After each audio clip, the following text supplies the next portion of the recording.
Hmm. Christianity points towards love and grace, not hate and cynicism. This is going to take a minute.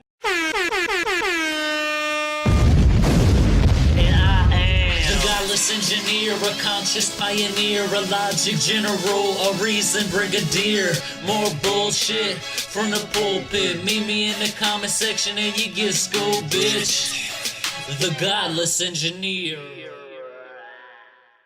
Okay, so if you guys don't know, I am actually on Twitter. If you will go down below and see my Twitter link, go ahead, get there, and follow me, because I post all of my relevant media there, so do follow me. But what we are talking about today is Jared Wilson.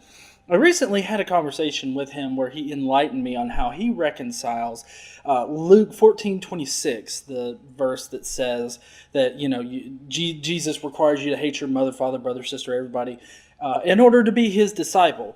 How he reconciles this with what he said about Christianity. And what he had to say was this: I believe Jesus uses the word hate to properly instruct the importance of putting Christ before anything else. He follows the statement with the parable, further explaining himself.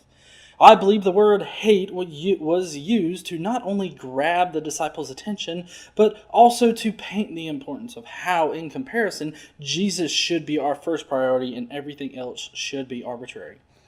1 John 3:15 debunks the question as to whether or not Jesus meant for us to truly hate our mother and father. While I know the scripture is up for further interpretation, this is where I have landed through my studies. God bless. Hope this helps.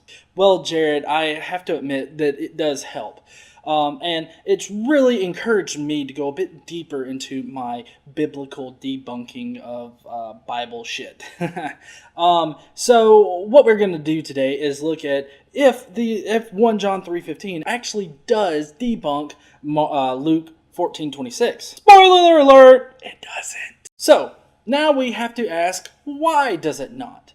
Well, Luke 14:26 and 1 John 3:15 actually use two separate words to mean hate. Luke 14:26 actually uses misi, and 1 John 3:15 uses mison. Now, both of these words are derived from their base word misio, and that means hate. But the trick is that there are basically two different definitions for this word. One is what you would commonly think of as hate or detest. The other one just means to love less. And what Jared is saying here is basically that 1 John 3:15 uses the word in the same way as Luke 14:26. This just simply isn't the case.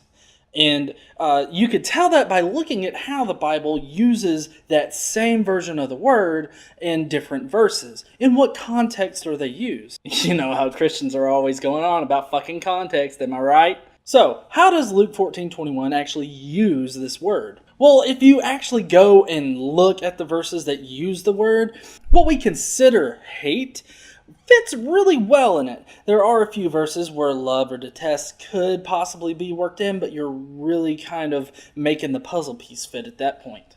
In 1 John 3:15, though, what we have is a more love-less type definition of this word for hate.